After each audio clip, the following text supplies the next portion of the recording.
buckle up because we have a lot to cover. Today, Sony and Marvel released the first trailer for Spider-Man Brand New Day, which parts of it are not as surprising as you would expect for two reasons. First, a leaked version of a trailer like this showed up online a couple months ago. It was very blurry, and I don't remember if you could even see the whole trailer, but it definitely contained some of the shots we saw here. The way that made it online, by the way, and we don't know this, but it seems like they make a lot of these different trailers and they send tests out to people, and people have to watch all of them and go, like, this one better than this one better than this one, and that was just one of the options. The thing I really remember about that one, and I kind of miss about this actual trailer that we got, is it had a song by LCD Sound System in it, and I don't know, it was fun. I think it set the mood. No branded music in this besides like the Spider-Man theme. The second reason we saw some of these clips already is yesterday, Marvel did something they have not done before. And I think Marvel marketing, you guys are doing new stuff and I like that. You're doing the chair reveal, that's getting attention. You're doing the multiple Doomsday teasers, those are getting attention. And that's what marketing's for, right? You're obviously supposed to sell the movie, but you also at this point just need to get it on people's radars. And for this one, every hour they put a different, couple second clip from the trailer onto Twitter, Instagram, or whatever, and those are shared by people from different countries, I believe, culminating in Tom Holland sharing the full trailer from the top of the Empire State Building. Which, sure, although as someone who grew up with these cartoons as a kid, it should be the Chrysler Building, right? Like, you can't be on top of the Chrysler Building the same way, but like, that's the one I associate with Spider-Man. Anyway, and do I think that was successful? Yeah, I think it captured people's attention the way that they wanted. I know some people were annoyed by it, but it's like, you won't remember this when the actual movie comes out. But right now, it helped promote the movie, and I do think that's something. So I applaud the Marvel and Sony marketing teams for just doing different things here. Okay, so this is the first trailer we have seen. They did a suit reveal a while back. Marvel also put out a video a while ago because they did some shooting in a city street and wanted to show off, like, it was the first day, everybody had a good time. I think that's great. All movies should do this. Anybody, DC, anybody that's listening, before we see the actor in the suit that is all blurry and no one can tell if it's real, just release an official look of the suit so that you could troll that narrative. Speaking of narrative, okay. So, things I'm not going to do in this video. I'm not going to speculate too much about what I think is going on in the movie. Now, I'll make a separate video for that. That's my theory video. I have it all written down on the whiteboard, but I want this video to exist as something anybody can watch as a reaction to the trailer itself without getting into like too much comic history and potentially spoiling things that might come later in the movie. And again, I'll do a theory video next. I don't know any of that as fact, but I'm just seeing things come together. And I will say, from this trailer, this is the first time I feel like I genuinely have a picture for what this movie is, which makes sense because we just saw the first trailer, but also, like, they've been announcing characters, filming locations, things like that, actors that are maybe playing certain characters, and me and the rest of the internet is going like, that's cool, I like him, but like, it's not usually a Spider-Man character, or like, it seems like we're doing a lot of villains at this point. How does this all fit together? And like I said, now I think I see it. And it all really comes down to one shot, which we will talk about in the theory video. But overall reactions to this trailer looks great. Like, there are some shots that look unfinished. Obviously, the shot at the very end where Peter's jumping and then the ninjas are jumping, that looks like something that either still needs to be worked on or something's up with it. We'll maybe talk about that at the end of this video. But in general, like, the camera work, the coloring, the effects that were finished looked great. And also, and this is something that I have been complaining about for a while, this is the first time we have seen Spider-Man do a fight in New York City, like in Midtown, swinging around different buildings, besides the very short fight Spider-Man has with Ebony Maw when they're actually, like, swinging around. Spider-Man always fights people on, like, a plane, or in Germany, or in space, or on the Statue of Liberty, which I love, but, like, we have not had a proper Spider-Man swings around and chases a car scene yet. And we have one of those here. We have a lot of different action sequences that all look very fun, and I appreciate how New York this is. Well, we learned that it takes place 4 years after the last movie, which makes sense, because probably about that much time has passed in the real world, but also, and this is the thing that I think I took the most from this trailer, my biggest surprise, is how much this trailer leaned on the Peter, MJ, Ned relationship being a big part of this movie. I kind of thought that would be something we would save for movie 5 and 6, not because I don't think you could do it here, but because I kind of imagine if you plot these out, you want to have a little bit of Spider-Man by himself, and then when he solves whatever the big problem is in this movie and regains some balance and some normalcy in his life, MJ comes back into his life just like, oh my god. And maybe that's what this is. Maybe all that MJ and Ned stuff from the trailer is like the last 5 minutes of the movie. Possible. But it definitely seems like a big plot point is going to be Spider-Man has to wrestle with the consequences of the end of Spider-Man No Way Home And I like that. I think people kind of expected that. What we didn't expect is apparently Spider-Man lives across the hall from Mary Jane, and Ned may be definitely one of them. And I think that's really interesting, and it also explains the 4-year gap. Maybe they all just graduated from college, and that's why they're back in the city. A little bit on those characters. Ned looks fun. He's got a different look, which I like. Played by Jacob Batalon. And then MJ played by Zendaya. And this is why I'm like, I should have expected her to be a big part of this. Her and Tom Holland are currently married, I believe. I know we didn't actually see the wedding ceremony and stuff. It's been reported. Also, Zendaya is having a crazy year. She is what seems like a main character in 4 humongous movies. You got this. You got Dune, which we got a trailer for yesterday, part 3. We also have the drama with Robert Pattinson, which seems like it might be really fun and could be one of those hits that, gets people talking, gets some attention. Obviously, it's the smallest budget out of these 4 that we're talking about. And then Zendaya is in the Odyssey. So it's going to be like drama in a couple weeks, Spider-Man Odyssey in the summer, also Euphoria, I'm not sure when that releases, and at the end of the year, Dune, and maybe Avengers Doomsday. We don't know if she's in there yet. It would make sense that maybe she has like a cameo or something. I doubt she's going to be a main player just because of how many people are in that movie. And honestly, they've said a lot of people are not in Doomsday. Like they say Storm's not in Doomsday, or they said like Wanda's not in Doomsday or stuff. And I don't really buy that. But when they say Spider-Man's not in Doomsday, I'm like, yeah, he does have a movie coming out around that time. He's probably really, really busy. He's also in the Odyssey movie that I'm sure filmed around the same time. I would not be surprised if he just could not fit that into his schedule. And it's like, well, we got other characters we should focus on more than Spider-Man. And Spider-Man will show up in Secret Wars and that'll be fine. We were introduced to a couple of new characters in this trailer. I'm going to explain them high level. Some of them we know more about than others. This is the one I think we know least about. There's some guy with MJ, which makes sense because she doesn't know anything about Peter Parker or doesn't know anything about Spider-Man or whatever. Like, does she know she dated somebody? Is all of that just gone from her memory? Does she think she dated Spider-Man, whoever that was? I don't know. But I've seen a lot of people on the internet calling this character Paul. And that's because in the comics recently, Mary Jane and Spider-Man had just kind of gotten everything figured out. And then she was transported, I can't remember how, to another dimension. And when she came back, it turned out she had to survive there for 4 years. And while she was there, she fell in love with and married a man, like a scientist who I think was related to the bad guy or something, named Paul Rabin. They even had kids. People did not like this.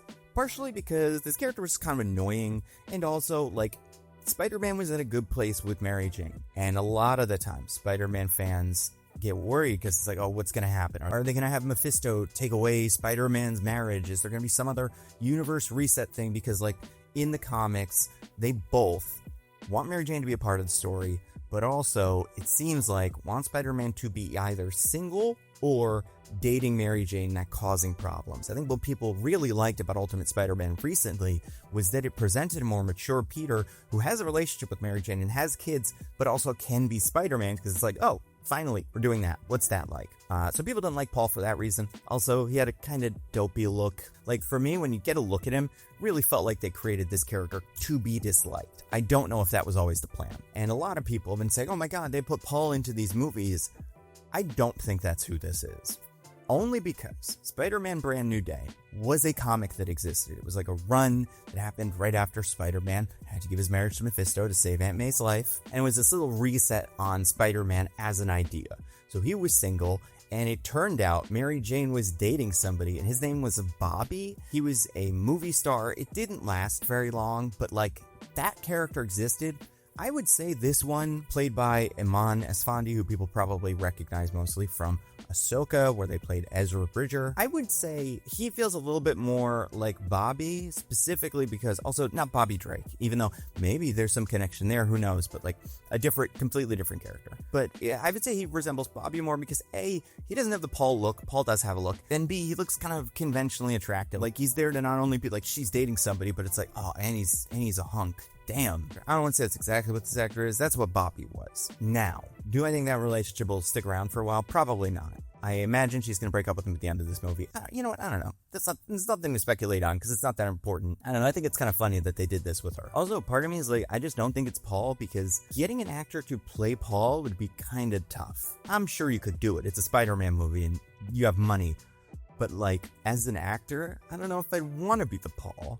because people don't like Paul. And some fans take the actor-character relationship very seriously in a way that makes being a character who, does something wrong, even though it's clearly a movie, it makes the actor's life weird, right? This isn't the exact same thing, but I know Chris Pratt said people were mad at him for punching Thanos in Infinity War, even though it's a movie and Star-Lord did that. So I cannot imagine what it would be like to take on the role of the most hated Spider-Man character ever. Maybe one of the most disliked comic book characters of all time, which is why I think it's a different guy. Also, the thing that's interesting about Paul is they have a family. She has kids with him. Bobby's kind of a fling. This feels more like him. But alright, other stuff we got from this trailer. I've got it over my shoulder, even though none of the really exciting parts. We'll get to them. Spider-Man has a new suit. This is not exactly the suit we saw at the end of Spider-Man No Way Home. I would say it's similar. It has a very practical, tactile feel to it. I think you can see the fabric, you can see the lines when he kind of twists his body. It doesn't feel like a CGI suit. And I think there's a lot of criticisms that Marvel got about a lot of things over the last decade. One of them was all the suits are CGI. And sometimes it's because they haven't figured out what all the Avengers are going to look like in Endgame. And other times it seems like it's to protect some sort of secret, but then it's maybe you should figure out what the suits look like so you can make them in real life and then they photograph better. And also you don't have to spend all the money doing the CGI. I think this Spider-Man costume looks great, and there's clearly CG VFX in it, because Spider-Man pulling down the mask, that is still clearly a CGI shot. Probably based on something real, but the idea that it goes perfectly, that's not how that works. Especially when it goes on and you can see it kind of just align with the back of his neck. But I think that's fine because they're really good at faking that stuff. It just has to seem real, and this suit does seem real in a way that no Spider-Man suit that Tom Holland has worn, besides that origin one that he wears at the end of Spider-Man Homecoming, and then I guess the Night Monkey suit from Spider-Man Far From Home. But besides those, everything else has been very CGI, nanotechnology, all that stuff. People are tired of it. They gave him the regular metallic web shooters, which I like. Those look cool. And obviously has had those web shooters, but this seems like maybe a second generation of them. Also, it's just some really fun shots where Spider-Man's on this beam upside down in front of the city. Reminds people of that shot of Miles and Gwen from Spider-Verse. And also, gives you a sense for, he's really high up, and maybe this movie will be able to capture, how high up and how dangerous what Spider-Man's doing feels. And also, people are how does he hold on to it if he's not using his hands? Because in that first Spider-Man movie with Tobey Maguire, we see he has these little, barbs on his finger, and that's how he's able to crawl up a wall. Well, in this and in the comics usually, Spider-Man has, a little gravity field around himself that helps him cling to things, so that's why he can kind of do whatever he wants and just be, here, sitting upside down, and it's fine. And that is what people would call a don't worry about it in comics, because if you think about it too much, it's no fun. But then you've got stuff like the bioelectric field with Superman, where it's an explanation for how he could pick up a building and it doesn't just tumble because of torque and all kinds of things. Holding it together is a field that Superman creates. And then when they made All-Star Superman, they kind of powered Superman up. They expanded on that idea in a way that is fun, but just it's fine. We see Spider-Man checking on his ex-girlfriend's Instagram. Who among us, right? Doesn't seem like he's doing it in a particularly unhealthy way. But it's also funny to me that Ned and MJ are still friends, because again, it's they're kind of friends through Peter. Sure, she is friends with them, but it seems like in Spider-Man Homecoming, her relationship with Peter Parker is what kind of brings the whole group of them together. And so, I don't know. And this is clearly another example of that don't worry about it mentality. But I am curious to see what they do there. Do they show the alternate history of the world now, where everything we saw Peter, MJ, and Ned do is just MJ and Ned, and then it's did MJ and Ned date? But they could? Who knows? Everybody on the internet calls him the CEO of sex, which I think is very funny. I have no idea how he feels about it, the actor, not the character, but I'd have to assume it's at least a little fun. And now he's got these glasses, I don't know, so maybe this character's more confident now because he grew up having to be the one who gets attention and talks to the girls, and I don't know, this part doesn't really matter. Also, there's just a shot in this trailer, people are complaining, kind of spoils Daredevil Born Again Season 2, which has not come out yet. This seems to be after Daredevil Born Again Season 2, or at least it could be. And to that I say, A, then don't watch any of these trailers, because they're all going to connect to each other, and sometimes this will happen. But B, more importantly, if you know what I'm talking about, I kind of feel like that's almost a given at this point, that something's going to have to happen at the end of that series. And it's more about the journey than the destination, but still, knowing that doesn't really mean that much to me here. Also, Spider-Man, if you get that key to the city, it's got a tracker in it or something, dude. Don't take it home. It's nice. Maybe open it up just to make sure, like, and you got spiders, so, but like, that seems like something that they're giving you so you can take it home so they can figure out exactly who you are. Then we have Punisher. Now, I have no idea where Spider-Man Brand New Day takes place in the timeline compared to where the Punisher special presentation takes place in the timeline. Maybe it's before this, maybe it's after this. I don't know. I will say, I feel like we've seen images of him with the beard, but like he could grow or shave a beard in any amount of time. So who knows? Love his interactions with Peter. I love that it seems like this Punisher knows how durable Spider-Man is. Like, I don't think when he shoots whatever that is, like a grenade at Spider-Man, I don't think he thinks it's going to kill Spider-Man. I think he's like, this stupid kid's so annoying. Love his energy. Love the battle van. We have the battle van, a classic comics thing. Seems to be chasing some sort of truck, which we'll see it later. To get him out of the car, Spider-Man does what I have been told is a rider kick, which is something from Kamen Rider. Fun. And I don't know, I just like that Spider-Man is familiar with these guys. Like, familiar enough to be like, go home, Frank. Not like, Punisher, you don't kill anybody, because they've had that conversation before. These characters know each other. Like, Spider-Man knows Punisher's going to change his ways, and Punisher knows Spider-Man's always going to try to get him to stop killing people, but, they have this back and forth. And, like, who knows? Maybe the events of Born Again Season 2 or his special presentation will change the Punisher, make him a little bit more, friendly to characters like Spider-Man. I have no idea. Also, this Spider-Man gets hit by the battle van. Spider-Man gets hit a fair amount of times with stuff. Like, I'm pretty sure in the first movie, he gets hit by a car. Then in Far From Home, he gets hit by a train. No Way Home, I'm not sure if he gets hit by any vehicles. I guess he probably gets hit by a car. Octopus throws a car at him, actually, for sure. So he gets hit by a car there, and now he's getting hit by the battle van. I can't remember off the top of my head if something like that happens in Civil War or like Infinity War, I guess. He gets hit by like the billboard, but that's not the same. I'm talking about like hit with a moving vehicle, which is so frequent for this Spider-Man. Maybe that's why Punisher knows he can do it. Is he's like, this kid gets hit by a car every week. It's fine. It's like stubbing your toe for a normal person is getting hit by a car for Spider-Man. This is where we get more of Peter and MJ and Ned and the character that I think is probably Bobby, but people think is Paul. I will say, this is props to the teams behind this, that looks like what a party looks like. I have seen movies and TV shows where like a 20-year-old has a party in an apartment or a house or something, and it's like a couple of rows of alcohol, like some bottles, a cup or two, and then that's it. This is what they look like. Everybody brings something. None of it matches. It's all next to each other. All the surfaces are covered in used cups. Like, good job, props department. Because, sometimes these come off a little bare. Then Spider-Man passes out. This is worth noting, in the trailer that leaked, this came with Sadie Sink saying, "You're a mess, Spider-Man." And then she calls him Peter Parker, which, like, okay, no one should technically be able to do that in this universe. So either she came from another universe, possible, or she can read minds, maybe something we'll get to in a different video. Then we get into this new arc of Spider-Man is now turning into a spider.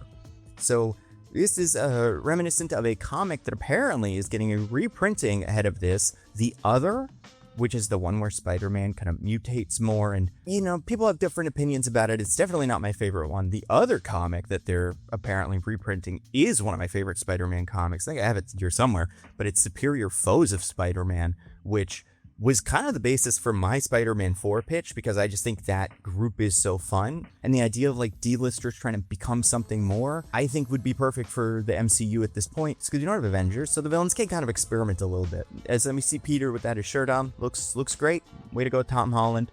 I'm happy for everybody who wanted to see that. Also, shirtless in a lot of these movies, now that I think about it. Takes off his suit and gets caught by Aunt May. Has the bit where he's changing very awkwardly in front of the spy woman who never gets named, and then Brad finds him in Far From Home. But yeah, listen, if I was Tom Holland, of course. This is where we start getting introduced to some other characters rapid fire. First one, we get Mark Ruffalo as Bruce Banner, not the Hulk. Seems to be, maybe he'll turn into the Hulk later, but he is at this point just a teacher at what I assume is Empire State University. I'm pretty sure we've seen that because that's usually the college that these guys all go to, and that makes sense. And we know that Bruce Banner specifically works in physics. There's a lot of Marvel science geniuses, but they all do different things, right? Peter's biology, Tony Stark is engineering, Beast is genetics, Hulk is physics and radiation, but radioactive spider bite, so he would kind of know some stuff about this. He also seems to be wearing his little "Don't Turn Into a Hulk" watch on his right hand, so that explains why he's not a Hulk. It turns out Peter is metamorphosizing or something into a new version of Spider-Man. Now, in the comics, and mostly in the cartoons, because it was big in the cartoons, there is an episode with Punisher where Spider-Man turned into a big spider guy. Originally, people had pitched that as like, well, that's why Punisher's here, and like there's this idea about like Spider-Man's changing, and I was not on board with that. I'm more on board with that. This may be something we get in this movie, which would be a lot of fun. We also have this awesome voiceover by Keith David, where Keith David is just talking about spiders, the life cycle of a spider. I don't even know if this is true. Spider has 3 lives, like probably, I guess, because otherwise why wouldn't you say 2? This is, I guess, his 2nd life cycle or whatever. People are wondering who's Keith David. Probably nobody, probably just some guy who's narrating an audiobook or a documentary that Peter's watching about spiders. If it had to be somebody, if you want to go crazy with like deep cut characters who would be able to kind of talk about this, this could be Professor X. It's probably not. It could be Beast. Probably not. Could be Mr. Sinister, because he's an expert on genetics and evolution and all that. Again, probably not. And if you want a Spider-Man character who this could be, I guess maybe like Miles Warren or someone, one of the scientists. He's the one that does most of the cloning, but I don't know. That seems like something he'd maybe be able to talk about. I could totally see a world where he is labeled as Miles Warren in like a documentary. I mean, never see him do anything, but man, he's got a good voice, so I respect that. We got a nice big check. And yeah, we see Peter's powers are freaking out. Now he has organic web shooters or something, which I think is fine. All right, 2 really strange shots here, where I'm not going to try to like analyze them to figure out little details, but it seems like someone is being held prisoner in a room that is designed to look like a regular, like, kids room, or like a maybe teenagers room, adults room, I don't know, in like a big warehouse. Now it seems like damage control is going to be a part of this movie. People assume whoever Sadie Sink is playing because of just, I don't know, just because they assume stuff, because otherwise this would be someone with like white hands, because there's some characters that don't show up in this. We'll talk about them. By white, I mean different white. But like, it makes enough sense that she's the one that damage control is after, no matter who she is. But they have her captured, so that's interesting. I will say green jumpsuit, very Jean Grey color. Not always green. She's got the orange and the blue, but also green is a big part of her very early costumes and some of her more recent costumes. So then some stuff explodes, something crashed. Now this is the part of the trailer that really got my attention, because this tells us something maybe kind of interesting that we hadn't heard anything about before. Because I've heard rumblings in every single direction, right? Mr. Negative is in this movie. Tombstone is in this movie. I think that one is still probably true, but we don't see Tombstone at all in the trailer. He was the white hand that I was talking about. The hand is in this movie, but no one that does this. This is a very specific power set, this kind of possession, and specifically not just like standing next to someone possessing them, but like body jumping.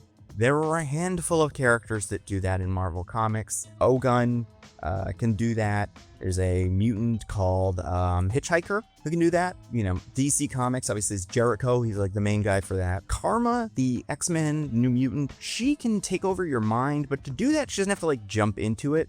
So I don't think she would need to send the consciousness from one guy to the other. And like, obviously they could change this stuff, but like, it seems very deliberate, and just like reading it as what it is, that means that could be something. God, who else? Like Apocalypse can do it in the movie, kind of, but he needs the big celestial machine. So all the psychics can kind of do this too. Proteus can do this. He can take over your body. The thing with him is, I believe he like burns through it, so he kind of destroys you in the process. And then there's another guy, and I'm sure if you're a big X-Men fan, you kind of have figured it out already, but I'm not going to talk about him in this video. He's getting his own video, and that is what I'm calling the S theory of Brand New Day, and I will explain it in the video. But there's another guy that does this. It doesn't usually hang out with Spider-Man, but might hang out with another character who's hanging out with Spider-Man. We'll get to it.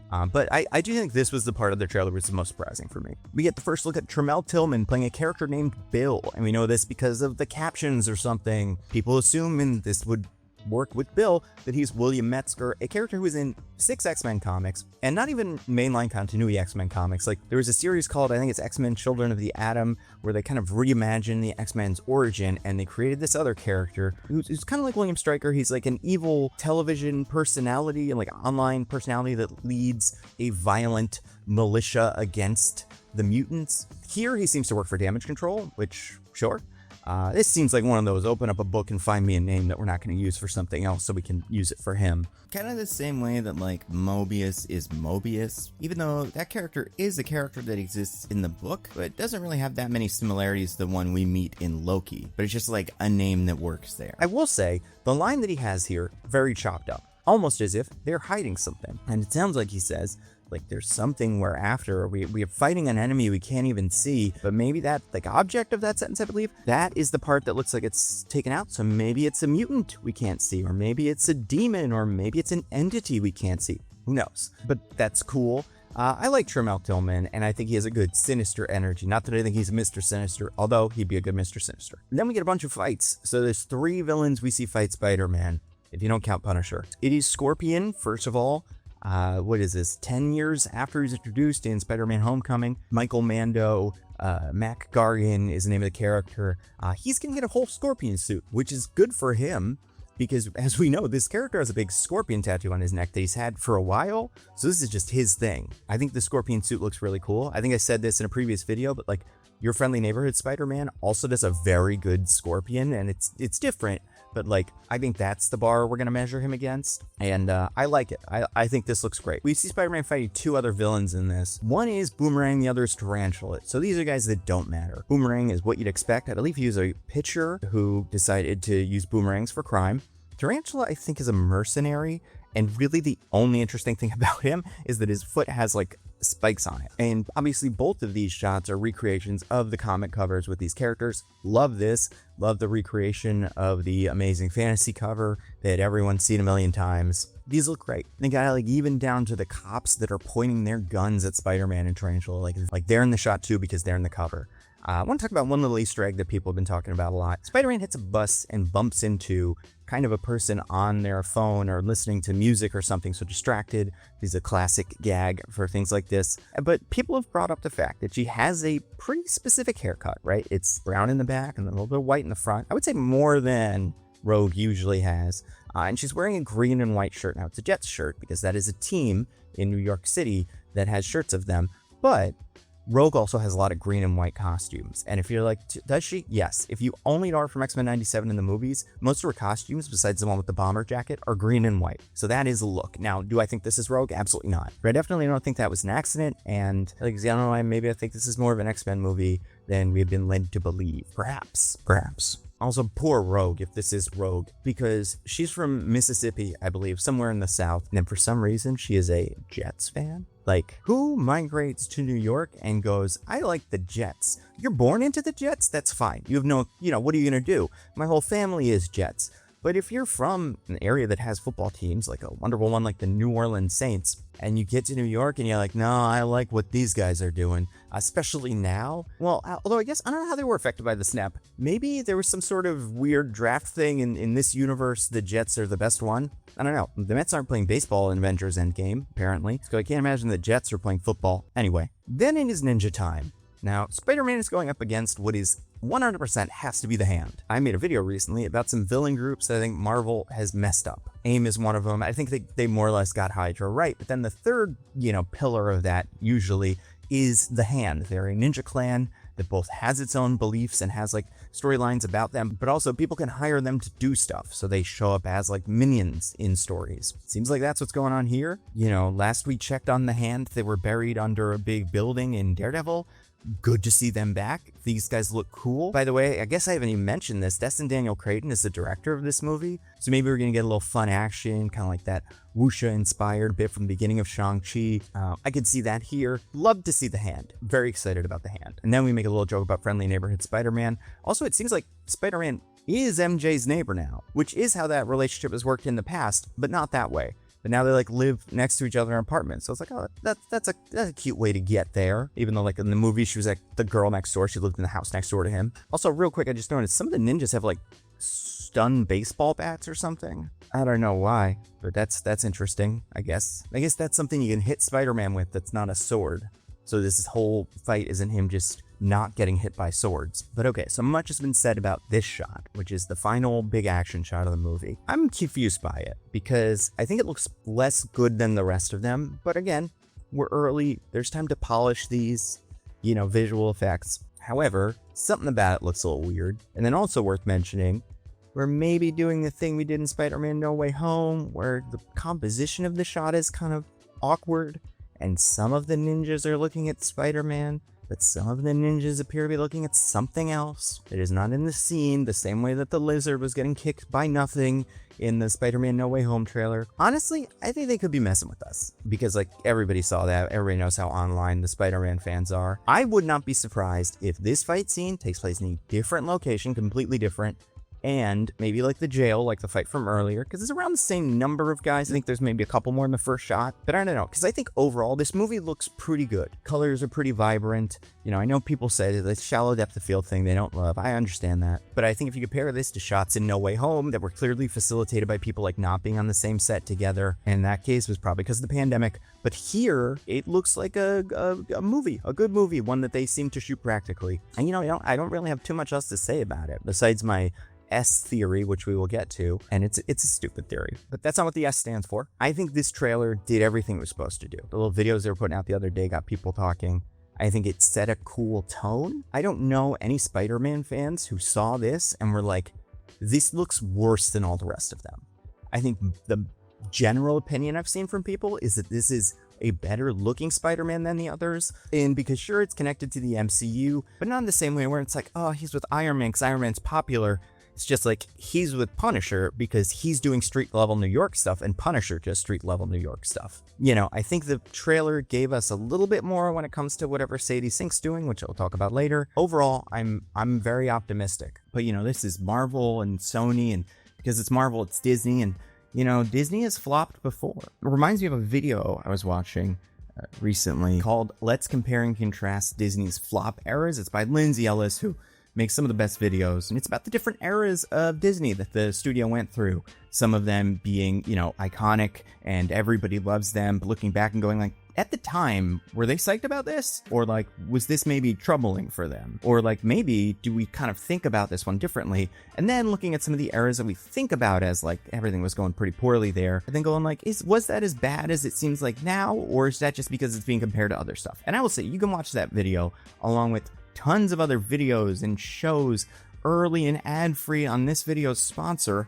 Nebula. You guys have heard me talk about Nebula before. It is a subscription streaming service that I helped to create. A bunch of us video essayists, and I don't like call myself a content creator, but like content creators got together and were like, hey, these platforms we have to work with, they're great, but they have some problems. And the big one is we wanted to just make great videos, give them to you guys. We wanted to make a nice, clean, well-organized place where you can go to watch all of our videos. They all go up early, so every Nando V Movies video and Nando Cut video go up early. They're all ad-free. You can download them to your phone, which is a feature I don't hear nearly enough people talking about, but is incredibly useful. Like if you don't want to have to eat up all your data or deal with the Wi-Fi at the gym or something, download some videos, you'll have them with you. The videos on Nebula are all made by real people, and that didn't used to have to be a selling point, but now I think it might be the best selling point. There's also all kinds of cool videos you can only find on Nebula. Like Lindsay makes videos almost exclusively for Nebula. One of her most recent videos was about Bluey adults, and the one after that was about dash cam footage, so it really covers a pretty wide spectrum of things. Then you've got short films like Patrick Williams' Dinner Plan, or series like Maggie Mae Fish's Amy's Dead End Dream House. Tom Scott, everybody's favorite YouTuber, has a new show called England, where he's going to road trip around England and find interesting things. That's on Nebula. And you have what we haven't like fully announced, but will be coming out sometime next year, our show Subliminal. It's our first like dramatic series. I wrote an episode. I think it's pretty good. I've seen parts of it now because it's like coming together and been edited and all that, and like it looks great. I can't wait for you guys to see it.